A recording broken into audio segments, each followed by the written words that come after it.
Olá, e aqui estamos novamente com o nosso ponto e vírgula.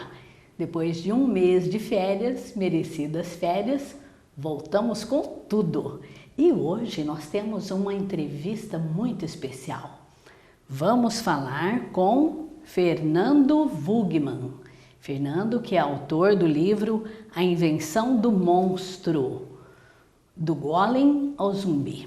Nós não vamos perder muito tempo não, né? Mas antes de falar com o Fernando, eu gostaria de falar como foi que eu cheguei até o Fernando, como o conheci. O Itamar Wugman, doutor Itamar Wugman, lançou recentemente mais um livro, Croniquetas, como ele gosta de chamar as crônicas que ele escreve. Ele lançou esse livro e eu tive o prazer de conhecer o Fernando lá no dia do lançamento. Não precisou conversar muito, apenas algumas palavras. E eu falei, não, eu tenho que saber mais sobre esse monstro, sobre a invenção do monstro. E como é que eu poderia saber mais? Convidando o Fernando para uma entrevista. E por isso ele está aqui e não vamos perder muito tempo, porque eu tenho muitas curiosidades e quero falar com ele sobre esse livro. Tudo bem, Fernando? Tudo bem, Irene. Olha, foi um prazer conhecê-lo, viu? Igualmente, obrigado pelo convite. E agora, Fernando, primeira coisa, você coloca lá a invenção do monstro, do golem ao zumbi. Por que do golem ao zumbi? E que monstro é esse? Bom, em primeiro lugar, esse monstro é o monstro imaginário. Qualquer tipo de monstro inventado em qualquer época, em qualquer cultura. Por isso que é o monstro. Na verdade, não é um monstro específico. É a imagem do monstro a que eu estou me referindo. Então, eu posso falar que é um monstro que existe também dentro de nós? Seguramente. Porque eu acredito que todos nós temos também alguns monstros, não é nem só um, né, Fernando? Sim. Nós temos alguns monstros, mas fale desse monstro Golem primeiro, porque eu estou curiosa, é um monstro que eu não conhecia. Bom, daqui a pouco eu vou voltar um pouquinho na história desse livro, porque o Golem está mais adiante, mas não tem problema. O Golem é um monstro de uma lenda judaica, que é um monstro criado por um rabino na cidade de Praga em 1596. Até hoje, na cidade de Praga, existem estátuas desse monstro, a sinagoga onde se passa a história da lenda está lá, e o cemitério de judeus da cidade ainda tem, até bastante bem preservada, a lápide do rabino que supostamente criou esse monstro. Essa lenda, na verdade, precede o Frankenstein, porque séculos depois vai surgir a história que todo mundo conhece, do Dr. Frankenstein, que através de partes de cadáveres monta um ser, um monstro, né, a sua criatura, mas lá no final do século XVI, esse rabino, o Rabino Loewy, já não de uma forma científica, de uma forma mais ritualística, também cria, e não a partir de cadáveres, mas a partir do barro, como Deus. E você aqui nesse livro, você fala de quantos monstros? Eu falo de muitos monstros, porque esse livro é dividido em duas partes. A primeira parte eu apresento as minhas teses sobre essa ideia em geral do monstro. Depois que eu exponho essa parte, essas explicações, essas minhas teorias, eu começo a analisar os monstros da ficção ocidental e do fim da Idade Média até os dias de hoje, até o zumbi. Então, eu pego dois monstros do fim da Idade Média, um é o Golem, o outro é o Caliban, que aparece na peça A Tempestade, de Shakespeare, que é uma peça de 1608.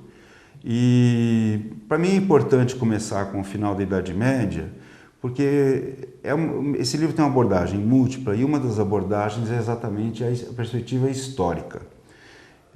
Eu vou analisar todos os monstros aqui no livro dentro da evolução histórica do fim da Idade Média, começo da modernidade, a parte mais avançada da modernidade e a pós-modernidade, como muitos chamam, os tempos atuais, os dias atuais.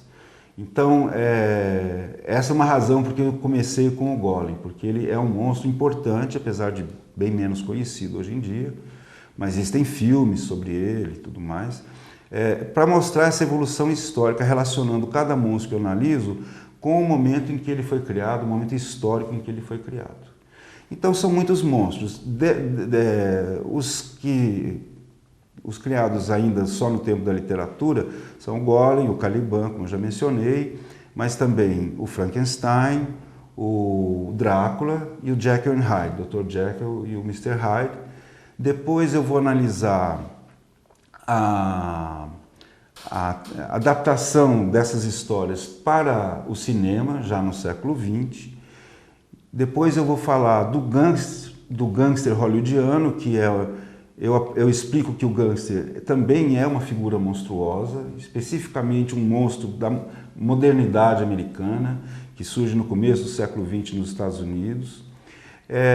Depois eu falo dos monstros criados pelo cinema, como o Leatherface em Massacre da Serra Elétrica, como Michael Myers em Sexta-feira 13. E finalmente eu falo dos zumbis como o monstro contemporâneo. No meio disso eu cito vários outros monstros. Esses são os monstros que eu analiso em mais detalhe no meu livro. São aqueles que você admira mais?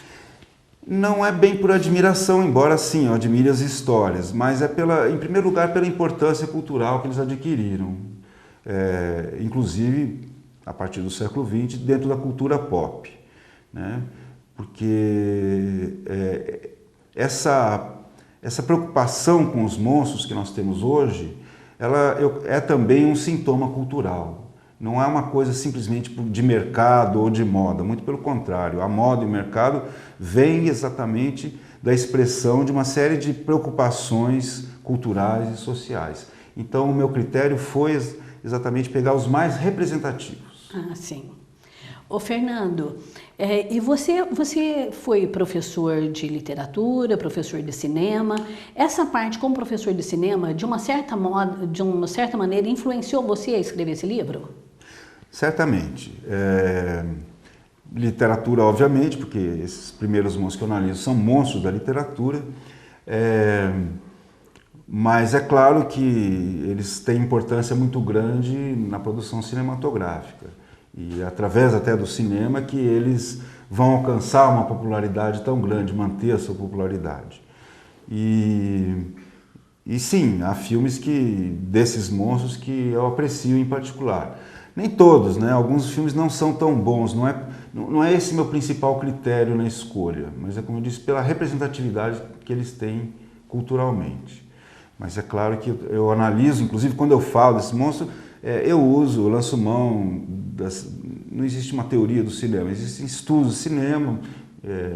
Então, por exemplo, quando eu vou comparar o Leatherface do Massacre da Serra Elétrica com o Michael Myers de Sexta-feira 13, uma das maneiras que eu uso para fazer essa análise é como é que a câmera enquadra cada um, como é que a luz é empregada, como é que as sequências são montadas e coisas da linguagem cinematográfica especificamente falando. Aqui na introdução você fala aqui o monstro como metáfora. Perfeito. Então aí agora eu vou voltar para o começo da minha história, ou da história do livro aqui. Bom, eu vou fazer uma pequena digressão aqui, né? No meu doutorado, que já faz muito tempo, eu estudei a figura do gangster hollywoodiano. Mas como eu sempre tive essa preocupação histórica, e isso é uma coisa que muitos críticos e teóricos também concordam, o cinema construiu uma mitologia. E o cinema hollywoodiano certamente construiu uma mitologia. Muita gente já está mais do que estabelecido, por exemplo, o gênero do faroeste, do western, como uma mitologia equivalente até à mitologia grega, né? Então eu fui pesquisar e descobri que lá pelos anos 1680 surgiram as primeiras narrativas, chamadas narrativas de cativeiro, em que essas narrativas foram publicadas em livro e a estrutura delas cristalizou como a estrutura da mitologia americana. Tanto a estrutura narrativa quanto os tipos de personagem. Então, o herói, a heroína, os índios, tudo isso ocupando um lugar específico, simbolicamente falando. Mas quando chega no século XX, surge essa figura do gangster. E o gangster não aparece, não há uma figura equivalente a ele nesses séculos anteriores. Aí eu comecei a investigar e me dei conta de que a melhor maneira de descrever esse novo personagem mitológico era classificá-lo como um monstro. Bom, de lá para cá, pesquisando muitas outras coisas, inclusive, eu vi que ninguém no meio acadêmico, em nenhum lugar, na verdade, tinha feito a pergunta: de onde surgiram os monstros? Os primeiros monstros. Por que existe monstro no imaginário da humanidade? E aí eu passei um bom tempo pesquisando isso, até que eu encontrei estudos antropológicos que dizem que há 70 mil anos aconteceu algo que eles chamam de revolução cognitiva.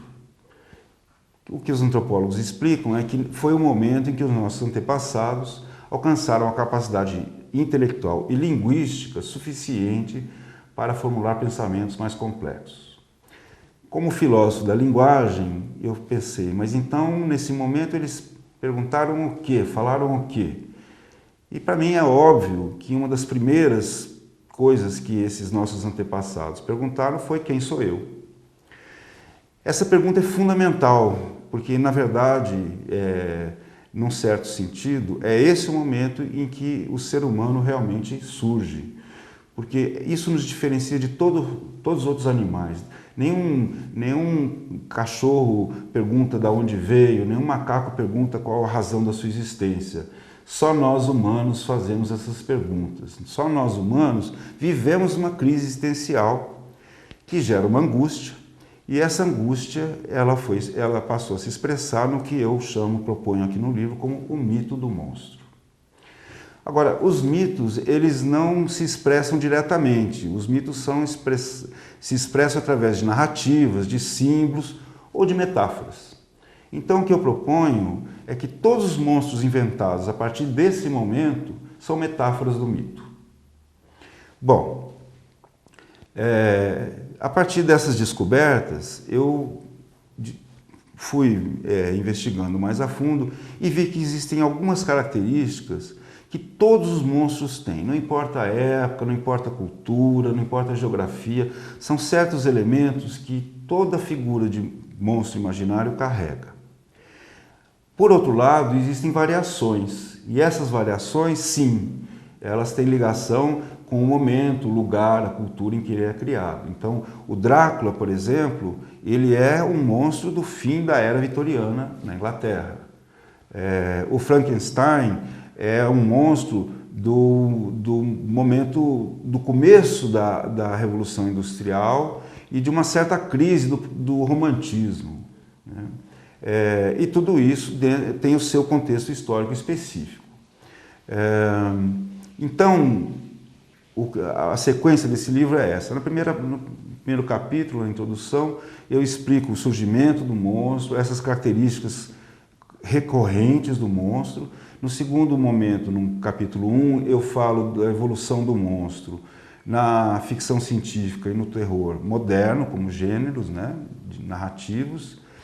E depois eu começo, aí sim, no Golem até o zumbi, em que eu vou analisando essas questões. Por exemplo, o Golem e o Caliban da Tempestade do Shakespeare são monstros criados no tempo das grandes navegações, que é um momento em que os europeus estão entrando em contato com povos de outros continentes, que são fisicamente diferentes, têm costumes diferentes, têm línguas diferentes. E, bom, como é que isso é importante? Porque quando os nossos ancestrais começaram a perguntar quem sou eu e ficaram angustiados, por que eles ficaram angustiados? Porque não há uma resposta final para essa pergunta. Todos nós sempre nos perguntamos, todo ser humano que já existiu ou que está vivo, se pergunta, o que é ser humano? E aí no nível assim, o que sou eu? O que me faz humano como indivíduo, mas como membro também de uma comunidade, ou como membro da raça humana, seja em termos de valores, seja em termos físicos. Por exemplo, uma historieta que eu nem lembro mais de onde veio, que eu li há muito tempo atrás, que narrava o encontro dos europeus com uma tribo de negros africanos, há muito tempo atrás. E depois, no momento desse encontro, um dos negros, um dos africanos, vira para os seus companheiros e diz assim, nossa, eles são brancos como o diabo. Então, esse estranhamento abre espaço para a gente jogar para cima do outro o que é monstruoso, numa tentativa de preservar para nós o que seria humano, o que seria, e aí tudo que decorre de ser bom, correto, civilizado, justo e assim por diante. Como é que você reestruturou esse livro? Ele é mais para acadêmicos ou é para um leitor comum? Como que é que você fez? Pois esse talvez tenha sido o meu maior desafio a escrever esse livro. Porque sim, ele é o resultado de mais de 25 anos de pesquisa, então ele é um livro acadêmico. Tudo que eu afirmo aqui é baseado em fontes, mas eu não queria escrever apenas para o público acadêmico. Então eu tomei algumas decisões. Uma delas foi o próprio estilo narrativo. Então eu procuro uma linguagem, eu sou escritor de ficção também, eu tenho livro de contos, eu escrevo crônicas. Então eu me apoiei nesses recursos que eu tenho de ficcionista. Então eu vou falando essas coisas todas como quem conta uma história. Outra medida que eu tomei foi a questão das notas. Notas de rodapé, para quem não é acadêmico, são uma coisa muito chata. Às vezes tem notas tão extensas que ocupam metade da página. Verdade. E aquilo fica feio. Quem quer evitar isso, normalmente coloca as notas no fim do livro, dividido por capítulo. Isso é chato, porque aí quem está interessado nas notas tem que ficar pulando. Então o que eu fiz foi, ao final de cada capítulo, eu ponho as notas. Então as páginas são limpas, não tem só o texto mesmo, e quem está interessado facilmente encontra no fim do capítulo. Outra coisa que eu fiz foi dividir os capítulos em seções muito curtas. Tem seção de uma página, mas elas não passam, dificilmente passam de 3 ou 4 páginas.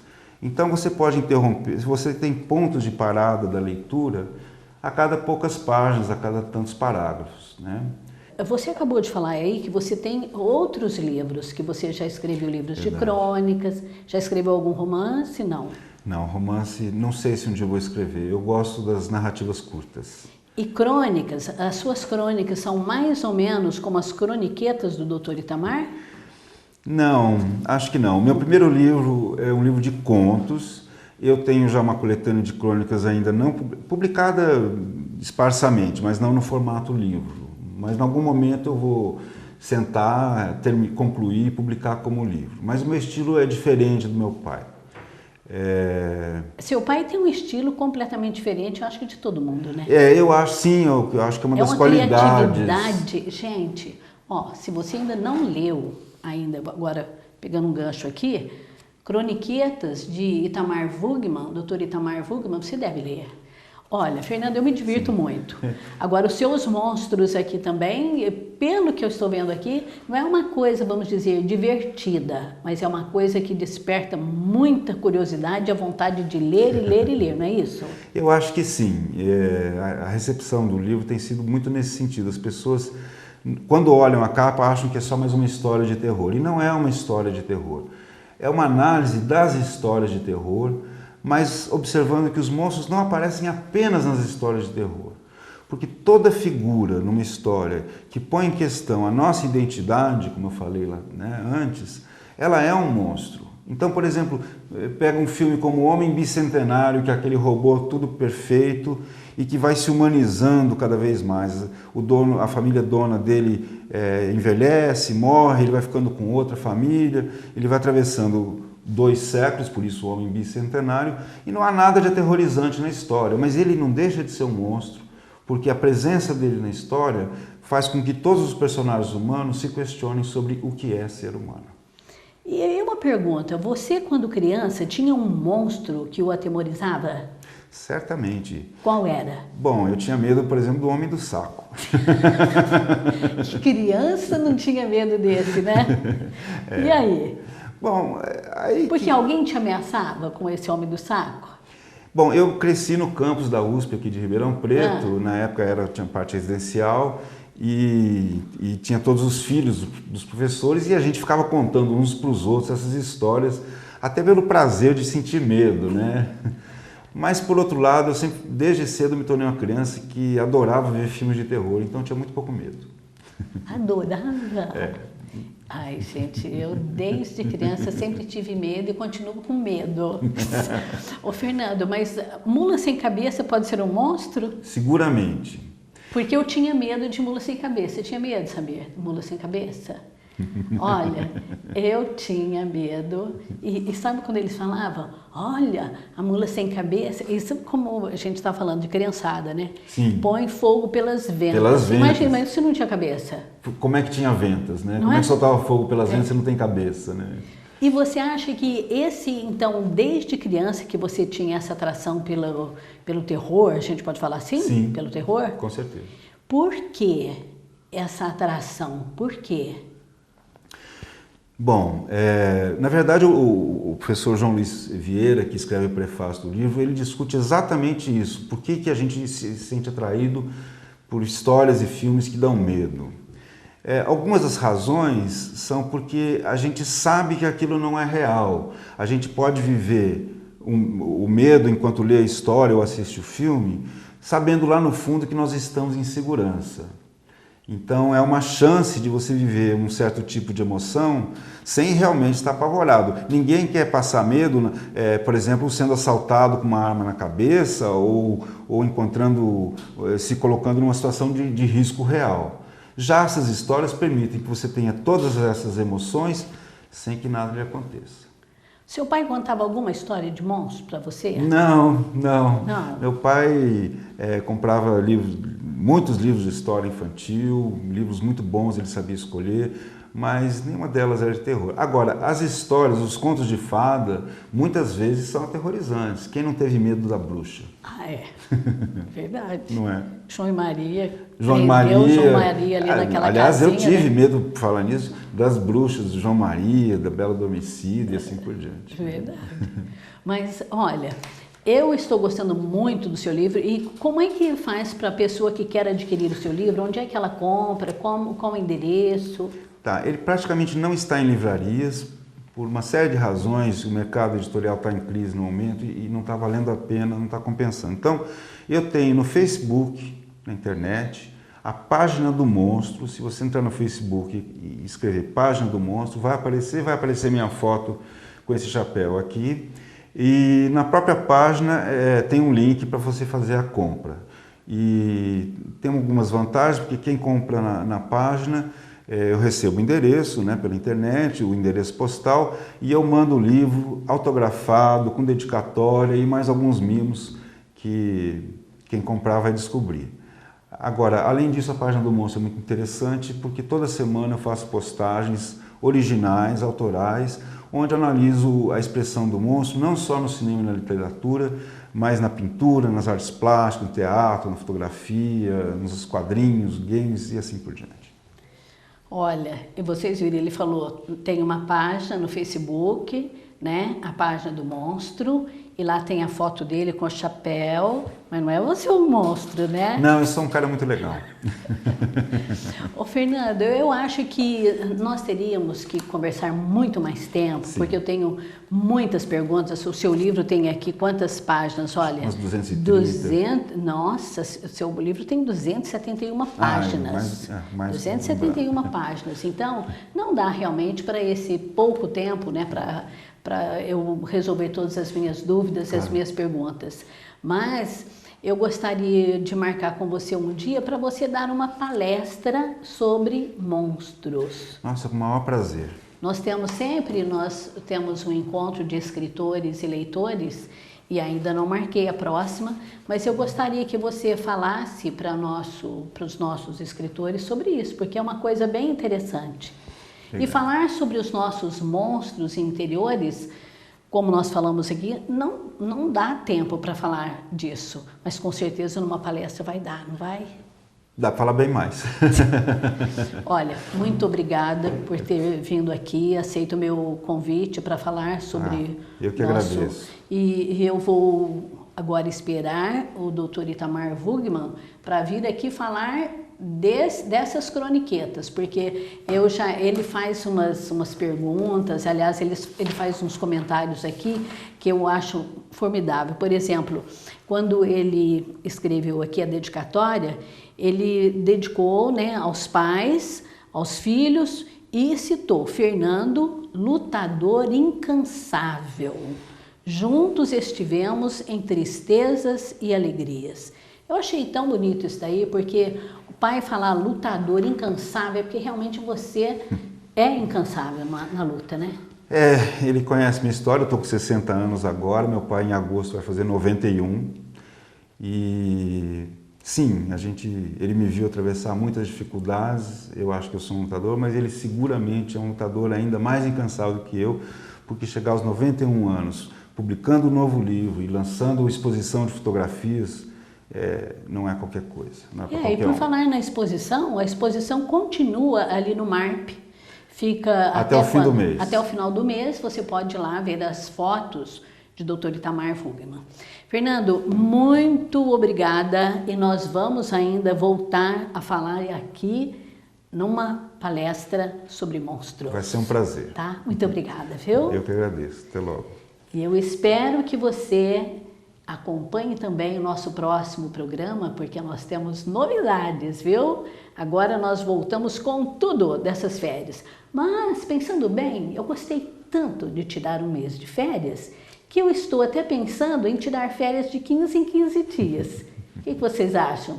É sério, hein? Tchau!